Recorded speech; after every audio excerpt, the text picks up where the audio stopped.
ಚಳ್ಳಕೆರೆ ತಾಲೂಕಿನ ಪರಶುರಾಂಪುರ ಗ್ರಾಮ ಪಂಚಾಯತಿ ವ್ಯಾಪ್ತಿಯಲ್ಲಿ ಮಹಾತ್ಮ ಗಾಂಧಿ ರಾಷ್ಟ್ರೀಯ ಉದ್ಯೋಗ ಖಾತ್ರಿ ಯೋಜನೆಯಡಿಯಲ್ಲಿ ಮಂಜೂರಾಗಿರುವಂತಹ ಕಾಮಗಾರಿಗಳನ್ನು ಯಂತ್ರೋಪಕರಣಗಳಿಂದ ಮಾಡಿಸುತ್ತಾರೆ ಎಂದು ಆರೋಪಿಸಿ ಪರಶುರಾಂಪುರ ಗ್ರಾಮ ಪಂಚಾಯತಿ ಮುಂಭಾಗದಲ್ಲಿ ನರೇಗಾ ಕೂಲಿ ಕಾರ್ಮಿಕರು ಶುಕ್ರವಾರ 1 ಗಂಟೆಗೆ ಪ್ರತಿಭಟನೆ ನಡೆಸಿ ಆಕ್ರೋಶವನ್ನು ಕೂಡ ವ್ಯಕ್ತಪಡಿಸಿದ್ದಾರೆ.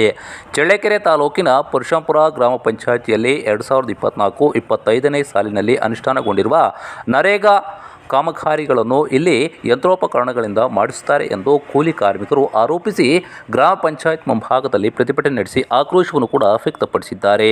ಈ ಸಂದರ್ಭದಲ್ಲಿ ನರೇಗಾ ಕೂಲಿ ಕಾರ್ಮಿಕರಾದಂಥ ಶಂಕರಣ್ಣ, ಮಂಚಮ್ಮ, ಚನ್ನಪ್ಪ, ಹನುಮಕ್ಕ, ಜಯಮ್ಮ, ಚಂದ್ರಮ್ಮ ಸೇರಿದಂತೆ ಮುಂತಾದವರು ಇದ್ದರು. ಇದರಲ್ಲಿ ಏನಾಗಿದೆ ಅಂದ್ರೆ ಒಂದ್ಸಾರಿ 300 ಹಾಕ್ತಾರೆ, ಒಂದ್ಸಾರಿ 200 ಹಾಕ್ತಾರೆ, ಒಂದ್ಸಾರಿ 220 ಹಾಕ್ತಾರೆ. ಯಾವ ರೀತಿ ಮಾಡಕ್ ಆಗೋಗುತ್ತೆ?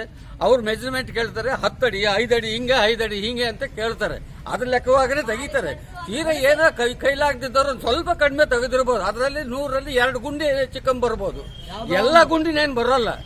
ಅಷ್ಟು ಮಟ್ಟಿಗೆ ಮಾಡಿದ್ರು ಇವತ್ತಿನವರೆಗೂ ಕೂಲಿ ಕಾರ್ಯ ಕೂಲಿ ಆಗದಂಗೆ ಬರೀ 200 ರೂಪಾಯಿ 250 6 ಗಂಟೆಗೆ ಹೋದರು.